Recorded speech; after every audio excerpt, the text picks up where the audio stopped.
अगर मैं इसे सही सलामत घर को पहुंच गया मैं मेरी लाश एक का मुसीबत में मेरी कहते में मैंने तबलीग हो रहे नहीं हो रहा है लेकिन इतना चादर चाहिए मेरी मेरी बात करके उसने कही हो गए जाशा कार्टिंग के ध्यान से अल्लाह ने सूरज का दूसरा नाम दिए जाना आसफ जट शहीद हो गया, एक पुलिस वाला भी शहीद हो गया। दो बंदे जो दुनिया से चले गए हैं, फैसला आपने करना है। एक था आसिफ जट, उसका गुनाह था क्या था? वो कहता था कि मुरीद के अंदर जो जुल्म हुआ मैं उसका चश्मदीद गवाह हूं। उसने सहाफी हज़रात को पैगाम दिया कि मुझसे राब्ता करें, मैं आपको दलीलें देता हूं, मैं आपको दिखाता हूं कि कहां लाशें गई, मैं दिखाता हूं, मेरे पास मुकम्मल सबूत हैं, मैं दिखाता हूं। लेकिन उस वक्त किसी साफी ने उनकी बात ना सुनी।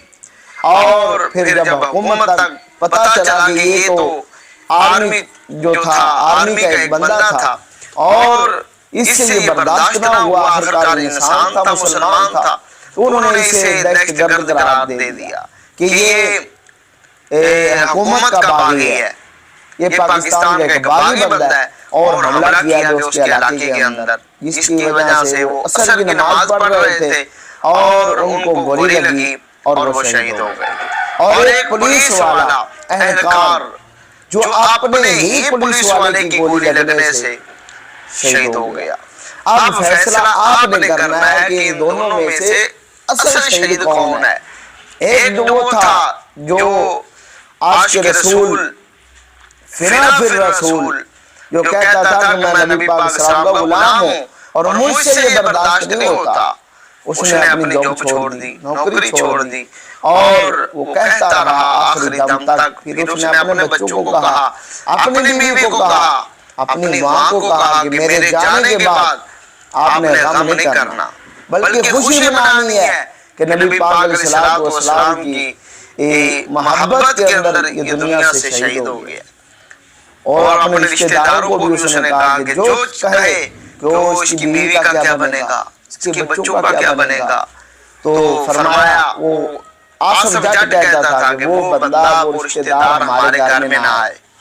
सख्ती से उसके अभी भी क्लिप मौजूद है, सोशल मीडिया भरा पड़ा है उनके क्लिपों पर। और उसने जो नंगा किया है वो आप जानते हैं किसको नंगा किया है और कितना किया है। तो उसको आसिफ जट को शहीद कर दिया गया। बिलाखिर यार जाना है, आज लोग रश करते हैं कि यार आसिफ जट बाजी ले गया, वाकई आसिफ जट बाजी ले गया। तो आपने बताना है कि ये दो शहीद हैं, एक अपनी ड्यूटी करते हुए अपनी ड्यूटी के अंदर अपने साथी की गोली लगने से शहीद हो गया और आसिफ जट जो था वो असर की नमाज पढ़ने गया था और उसको मस्जिद के अंदर ही जो गोली मार दी गई। आसिफ जट अपने ख्याल की हकीकी तक पहुंच गया।